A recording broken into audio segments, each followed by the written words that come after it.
Hello everyone, I am Atharva Agarwal, currently second year MBBS student at AIIMS Bhopal. आज अपने साथ है अनंत आर्या, जिनका इस साल स्कोर है 645 और इनको एमएमसी में एडमिशन मिल चुका है। इनकी स्टोरी काफी मोटिवेशनल है। लास्ट ईयर इनका स्कोर था 277 मार्क्स और इनका ये फिफ्थ अटेम्प्ट था। तो फिफ्थ अटेम्प्ट में 277 से 645 लेके आए हैं और आज सब नीट एस्पिरेंट के ड्रीम कॉलेज एमएमसी में पढ़ रहे हैं। तो first of all congratulations Anand. Thank you भैया। तो बताओ कि कैसे तुमने लास्ट ईयर तो तुम्हारा नंबर 277 आ गए, ठीक है, तो वहां से तुमने कैसे प्रिपरेशन स्टार्ट की। पहली चीज तो ये है कि स्टार्ट कैसे किया, क्योंकि यार प्रेशर होता है घर वालों का कि यार फोर्थ अटेम्प्ट हो गया है, ठीक है, अब फिफ्थ अटेम्प्ट देने जा रहा है बच्चा, तो लास्ट अटेम्प्ट है, मतलब जो भी है कि बहुत अटेम्प्ट हो चुके हैं, तो घर वालों का प्रेशर होता ही है कि इस बार नहीं होगा तो छुड़वा देंगे। तो वो तुमने कैसे कोप किया, सबसे इंपॉर्टेंट चीज है वो। और 277 से 645 क्या क्या चीजें फॉलो करी। भैया ये था कि घर वालों ने ये क्या कि बोला नहीं है मुझे कि मतलब क्या कहते हैं ये तुम्हारा लास्ट, लेकिन एक होता है ना कि उनके भी चेहरे से पता चल जाता है कि मतलब आप 3-4 बार अटेम्प्ट दे चुके हो और ऐसा नहीं है कि मतलब आप मतलब एक ग्रेजुअल इंक्रीज होता है उसमें है कि पेरेंट्स थोड़ा सा आपको सपोर्ट करना मतलब कर देते हैं कहीं ना कहीं। लेकिन ये क्या है कि मेरे साथ क्या हुआ कि मेरा पहले 178 आया, फिर मेहनत करी बहुत अच्छे से तो 521 आया, फिर उसके बाद मतलब थोड़ा थोड़ा ढीला पड़ा तो 287, फिर नहीं हो मतलब मोटिवेशन नहीं था वैसा अंदर से नहीं आया तो 277 मेरा लास्ट ईयर स्कोर रहा। तो लेकिन कहीं ना कहीं एक पेरेंट्स जब आप पे भरोसा करते हैं ना तो थोड़ा अंदर से फिर कहीं ना कहीं लग जाता है कि आप अपने ड्रीम के लिए आए थे, फिर आप ये मतलब थोड़ा आप फेल हुए तो उस चीज को लेके इतनी निगेटिविटी में डूब के आप मतलब अब सब कुछ छोड़ दे रहे। तो ये चीजें जैसे दिमाग में एक दिन स्ट्राइक की तो फिर लगा कि नहीं यार ये बहुत गलत कर रहा हूँ मैं। तो वहीं से कहीं ना कहीं फिर सोचा कि अब मुझे पढ़ना चाहिए अपने मतलब क्या कहते हैं मेरा लास्ट चांस खुद के लिए डिसाइड ही किया मैंने कि ये मेरे लिए लास्ट रहेगा। उसके बाद या तो मुझे मेरा कॉलेज मिलेगा, क्योंकि 3/4 अटेम्प्ट के बाद में बच्चा यही सोचता है कि किसी तरह गवर्नमेंट कॉलेज मिल जाए, वही मेरे लिए बड़ी बात। हाँ, तो लेकिन जब प्रिपरेशन स्टार्ट करी तभी यही सोच के किया था कि लूंगा या तो अपना ड्रीम कॉलेज या फिर नहीं मिलेगा तो फिर देखा जाएगा बाद। तभी कोई इफ एंड बट वाला नहीं। एक चीज मैं देखी ना तुम्हारे केस से कि प्रीवियस अटेम्प्ट का स्कोर मैटर बिल्कुल नहीं करता। मतलब बहुत बच्चे कहते हैं ना मेरे प्रीवियस अटेम्प्ट में भैया 500 आए तो इस बार तो हो ही जाएगा, और बहुत बच्चे ये होते हैं कि भैया मेरे तो 250 ही आए, 250 नंबर आए तो कैसे होगा। तो तुम्हारे साथ दोनों केस हो रखे हैं, पहले तुमने बहुत बड़ा फॉल देख रखा है और अभी तुमने बहुत बड़ा जंप देख लिया। तो वही है कि अगर तुम्हें बताओ कि मेन डिफरेंस क्या था, कि तो तुम्हें पूछना है कि मेन डिफरेंस क्या था। तुम्हारा फॉल था और तुम्हारा राइज था, इसमें मेन डिफरेंस क्या था कि तुम्हारा जब स्कोर गिरा और जब स्कोर इतना तक उठा तो तुमने क्या एक डिफरेंस सबसे इंपॉर्टेंट है तुमने लाया अपने प्रिपरेशन के अंदर।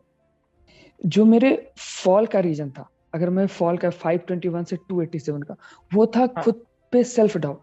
जब आप हार जाते हो कहीं फेल होते हो ना तो निगेटिविटी आती है, सबको आती है, लेकिन अगर आप टैकल नहीं करते उससे, तभी अगर मैं उस चीज को हटा देता उस दिमाग से कि ठीक है ये ऐसा होता है लोगों के साथ, ये बात नहीं है, और इस चीज को मैंने दिमाग में लेके मतलब मैं बैठ गया कि नहीं ये मेरे साथ गलत हुआ, मेरे साथ ही क्यों होना था, इतनी मेहनत करी थी, 178 से 521 लेके आया था, तो बहुत सारी चीजें हुई और मैं उसी चीज में फंस गया।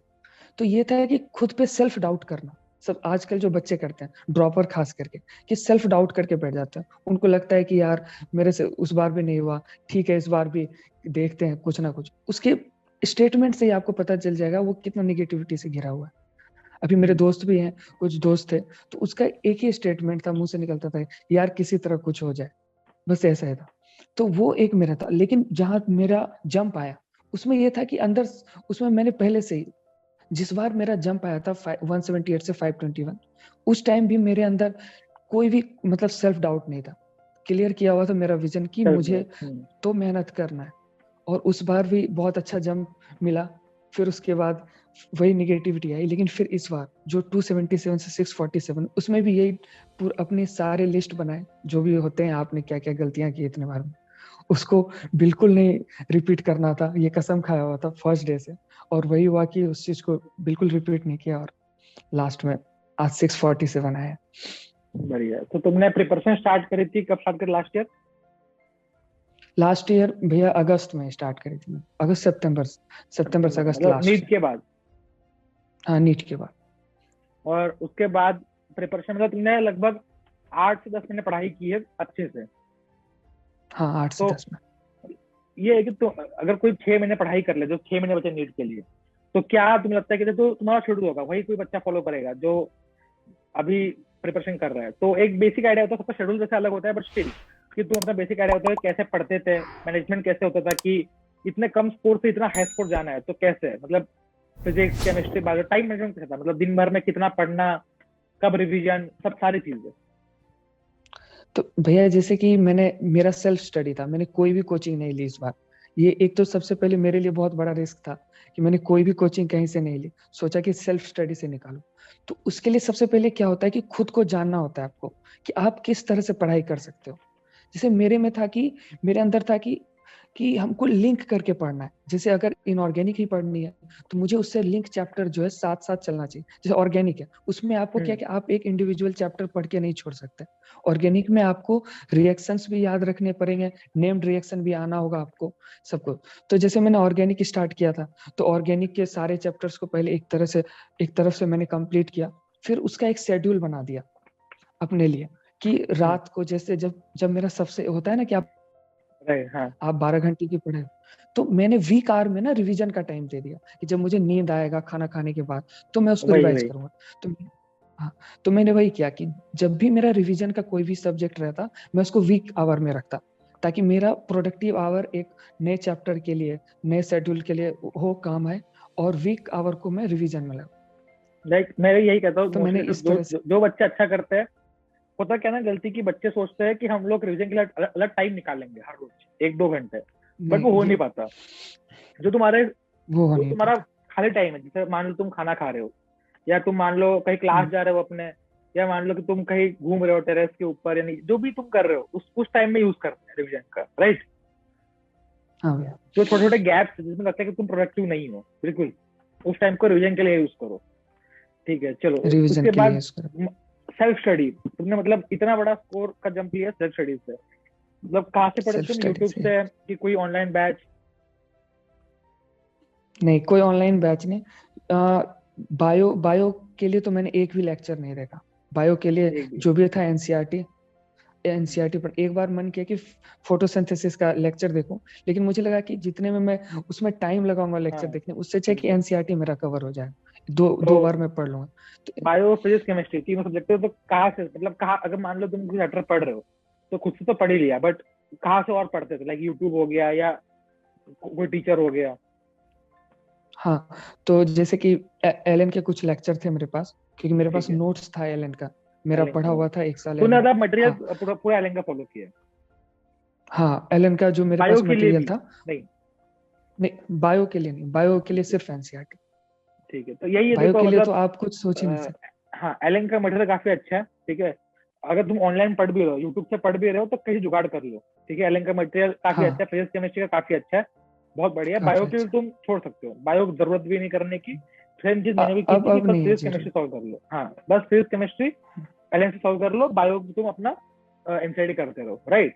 जुगाड़ कर लो कहीं से। हाँ एलन का नहीं है तो कोई अच्छी इंस्टीट्यूट का मॉडल लेकर उठा लेना ऑफलाइन का। रीजन बीइंग यार, मतलब मुझे ऐसा लगता है जो ऑनलाइन में इंस्टीट्यूट है थोड़े नए नए हैं, थोड़ा सा अभी उनके मॉडल्स उतने इवॉल्व नहीं है। तो अगर तुम्हारे पास कोई ट्रस्टेड है अभी तक, तो वो ले सकते हो, सस्ते में मिल जाएंगे कहीं पर भी, तुम लेके रख देना, ठीक है। उसके बाद तुम्हारा सिलेबस कब खत्म हुआ, तुमने मॉक टेस्ट देना कब स्टार्ट किया, और वो सब सारी चीजें टाइम पीरियड के हिसाब से। जैसे कि मेरा पहले एम ये था कि दिसंबर तक मुझे कोई भी मॉक अलग से कोचिंग का कोई भी टेस्ट नहीं लेना है। सबसे पहले जितना भी हो सके मेरा पहला एम ही था कि सिलेबस कंप्लीट करना दिसंबर तक, जो कि 1 महीने डिले हुआ क्योंकि घर आ गया था दीपावली में। तो 15 दिन के लिए छुट्टी लेके आया। तो वो 1 महीने और डिले होके जनवरी तक मेरा हाँ सिलेबस कंप्लीट हो गया। उसके बाद फिर मैंने मॉक टेस्ट ली फुल सिलेबस के लिए। तो फुल सिलेबस से मैंने मॉक टेस्ट देना स्टार्ट किया। और जैसे कि गैप मिलता है ना कि वो 21 दिन में टेस्ट लेते थे, 2 वीक पे या 3 वीक के गैप पे। तो मैं संडे संडे खुद का मॉक टेस्ट देता था। एक पेपर डाउनलोड कर लिया वो, और क्या कहते हैं, जो आप प्रीवियस ईयर है उसको उसको सॉल्व करना है। मेरे एक शेड्यूल में था कि उसको सॉल्व करना है, वो नहीं छूटना चाहिए। आपका एक्सरसाइज छूट जाए चलेगा, लेकिन प्रीवियस ईयर आप कंप्लीट करके रखो, ये था मेरा। ठीक है। तो प्रीवियस ईयर के लिए मतलब सारे के 1988 से कि कुछ ही के 2010 से?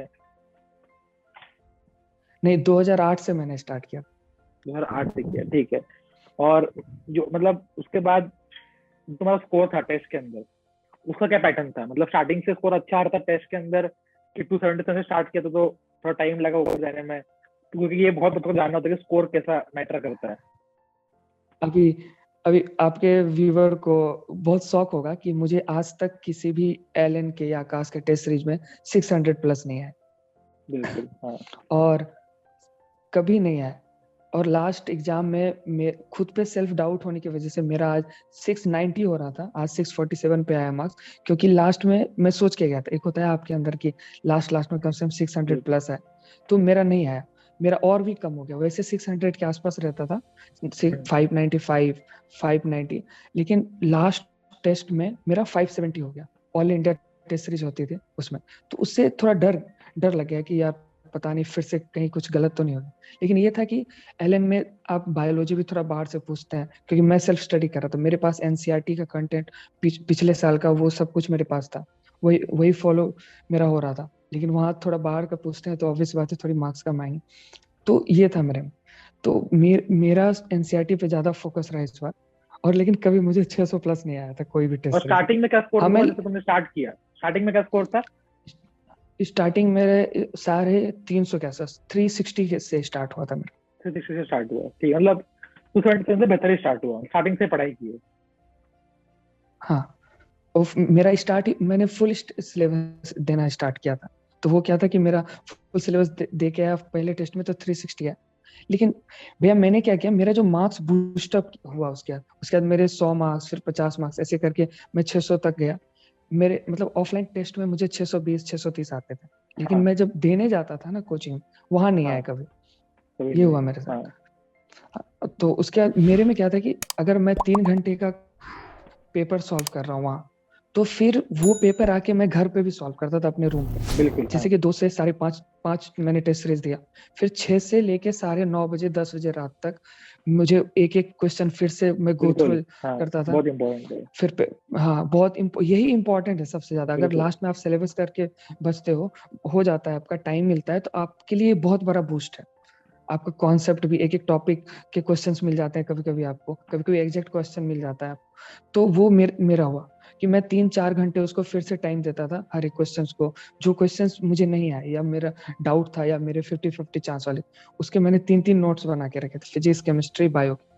और मैं उस पर लिख देता था, एक क्वेश्चन बैंक बन गया था मेरा, जो कि हाँ। मेरे मतलब डाउट्स वाले थे। तो ये वही उसी को रिवीजन करता मैं हर टेस्ट से पहले। तो ये रहता है कि मेरा कुछ टॉपिक छूट रहा है तो कुछ क्वेश्चन के थ्रू कवर हो जाता। तो इस तरह बढ़िया। से तो मैनेज किया था। अब पेरेंट्स का क्या रिएक्शन है? मतलब कि पेरेंट्स जैसे 645 आए, मतलब जिस दिन तुम एग्जाम देख के आए, पता लग गया होगा कि नंबर तो आ रहे हैं, तो उसके बाद से अभी तक क्या क्या चीजें हुई? जब एग्जाम दे के आया था ना, तभी तो बहुत एक डर था, क्योंकि कभी भी मुझे बायो में 45 मिनट से ज्यादा नहीं लगा था। और इस बार का एग्जाम ऐसा हो गया कि 1 घंटा 10 मिनट मुझे लगा सिर्फ बायो करने में। और उसके डर से कहना कि टाइम मैनेजमेंट हमेशा बायो को से बचता था टाइम, लेकिन इस बार नहीं हाँ, हुआ। इस बार 1 घंटा 10 मिनट वो लेके गया। तो जैसे टेस्ट सेंटर से बाहर निकले, तो एक डर सा था कि पता नहीं इस बार भी क्या होगा, 600 के नीचे रह जाएंगे। लेकिन फिर 2 बजे रात में आंसर किया आई। स्टेशन पे था, जयपुर मेरा टेस्ट सेंटर था। तो स्टेशन पे बैठ के मैंने पूरा चेक किया, तो मेरा 652 बन रहा था, जिसमें से एक क्वेश्चन बोनस था बॉटनी का, वो नहीं मिला बोनस, तो 647 आया मेरा। ठीक है। तो मतलब और उसके बाद क्या रिएक्शन? मतलब रिजल्ट तो आ ही गया, तो पेरेंट्स कितने खुश है? क्या पर मतलब क्या रिएक्शन है अभी तक बहुत रिलेटिव्स ज्यादा का, पेरेंट्स खुश का? है अभी। पेरेंट्स बहुत तो ज्यादा खुश होंगे, खुश है ऑब्वियस है, बट और क्या? मतलब कुछ कुछ अलग से हुआ रिलेटिव्स का, या कोई इंसिडेंस ऐसा? हाँ हाँ, अभी अभी एडमिशन लेके आया हूँ मौलाना आजाद में, तो पास लोगों को पता चल ही जाता है। तो फिर अभी लोग आ रहे हैं, मिठाई मिठाई विठाई लेके आ रहे हैं, मिलने आ रहे हैं, पापा से मिलने आ रहे हैं। जहाँ भी पापा जाते हैं तो मतलब न्यूज में भी आ गया है, तो सब कोई बोलते हैं कि आपका बेटा निकल गया, बहुत अच्छा कॉलेज मिला है। तो पापा भी खुश हैं बहुत ज्यादा, मम्मी भी बहुत तुम ज्यादा अपने खुश रहती है। तुम अपने घर में पहले डॉक्टर हो? हाँ, मेरे इस एरिया में मैं पहला डॉक्टर हूँ जो, क्या कहते हैं, जिसे गवर्नमेंट कॉलेज मिला है। अरे, बढ़िया। मतलब पूरे एरिया में? हाँ, इस एरिया में। और कोई है अभी प्रिपेयर भी नहीं कर रहा है यहाँ पे डॉक्टर का। तो अब है कि अब लोग जान रहे हैं, जैसे कि मेरा निकला है तो लोग आके पूछते हैं कि कैसे किया। अभी भी जहाँ पे मैं पढ़ा था पहले 1 से लेके 5 तक, टीचर ने बुलाया आज, तो वहां पे भी बच्चों से बात हुई, बच्चों को बताया। तो बच्चे लोग भी अब बोले कि ठीक, अब हम उनको भी लगा कि नहीं अब जो है वो प्रिपरेशन कर सकते हैं। उनके पास भी दिमाग में हाइप बना हुआ है कि आप बाहर जाओगे फिर पढ़ोगे, सेल्फ स्टडी नहीं, आपको कोचिंग चाहिए। तो कहीं ना कहीं इम्पोर्टेंट है अभी बच्चों को सेल्फ स्टडी। हम्म। तो वही मैं समझा रहा हूँ, समझा के आया आज।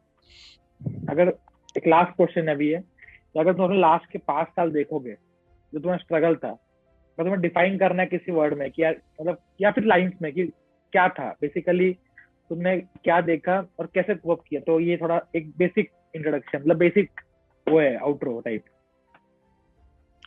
ये मेरे साथ क्या हो गया कि फर्स्ट ईयर जो मेरा था वो उसमें एक कॉन्फिडेंस, अंडर कॉन्फिडेंस होना, मेरे साथ वो हुआ कि अगर बच्चा कोई या तो ओवर कॉन्फिडेंस हो रहा है या अंडर कॉन्फिडेंस, ये गलत है। आपको एक लेके चलना पड़ेगा कि नहीं आपसे हो जाएगा। अगर आपने कोई डिसीजन लिया है तो डिसीजन लेने से पहले आप सोचो, 10 बार सोचो, 20 बार सोचो कि हाँ मेरे से होगा कि नहीं होगा। लेकिन अगर आपने उस पर कर दिया कि नहीं मुझे होना है, मतलब करना ही, एमबीबीएस करना है, नीट निकालना है, तो एक बार जब आपने सोच लिया तो दोबारा मत सोचो किसी भी लाइफ के मतलब बीच में फेज में। जैसे अभी बच्चे दीपावली के बाद जा रहे तो उनके पास दिमाग में कि बैकलॉग है, जब मेरे साथ भी हुआ बैकलॉग है भैया, फिर उसके बाद उनको लगता है कि मेरे मार्क्स नहीं आ रहे हैं, 400 ही हैं। तो ये सब चीजें क्या है कि वो दिमाग में आते रहेंगे नेगेटिव, उसको अभी क्लियर करके रखना है। अभी वही मेरे साथ भी था, मैंने भी क्लियर करके रखा कि नहीं अभी मेरा जो टारगेट है उसको कंप्लीट करता हूँ, उसके बाद देखूंगा कि क्या मेरे बचता है टाइम, उसके लिए फिर निकालना है। नीट के बाद पछताना है, अगर कुछ खराब होता है तो देखा जाएगा, या कुछ अच्छा होता है तो खुशी मनाना है। लेकिन अभी बीच में बैठ के अगर रोओगे तो फिर तो बिल्कुल हाँ। चीजें खराब ही होंगी। बढ़िया है। अभी बहुत बच्चों के साथ में और बहुत सारे डाउट्स होंगे, तो अगर कोई डाउट चाहे पूछना है, ठीक है, तो कहाँ पूछ सकता है? इंस्टाग्राम, यूट्यूब, या कहाँ पे तुम्हें पूछ सकता है? अभी अभी तो भैया मैंने यूट्यूब चैनल बनाया है, तो हाँ। वहां पे क्या कहते हैं बच्चे लोग इंस्टाग्राम पे कमेंट भेजते हैं मैसेज, तो जितना हो सके रिप्लाई करता हूँ तुम अभी, अपना क्योंकि वो दे देना थोड़ा। हैंडल, मैं यहाँ पे हैंडल जो है डाल दूंगा, तो चैनल के नाम में डाल दूंगा, तो जिनको भी कुछ भी पूछना हो यार, डायरेक्टली जाओ चैनल के ऊपर, या जाओ इंस्टाग्राम के ऊपर, पेज के ऊपर डायरेक्टली पूछ सकते हो। ठीक है, तो जितने तुम्हारे डाउट सारे क्लियर हो जाएंगे। ठीक है, तो थैंक यू अनंत आने के लिए। थैंक यू मिलेंगे भैया। कभी, अगर वापस कोई शूट करते हैं तो। अभी तो कॉलेज जाओ, अभी तो 6-7 महीने तो मजे ही मजे, जो लिटरली तुम सुनते हो ना वर्ड की मजे ही मजे जिंदगी में होते हैं, वो बाद में तो नहीं होंगे, बट स्टार्टिंग के 6 महीने तो तुम मजे ही मजे कर सकते हो। ठीक है, चलो, bye bye, and thank you for ठीक है, coming, all the bye bye best. भैया।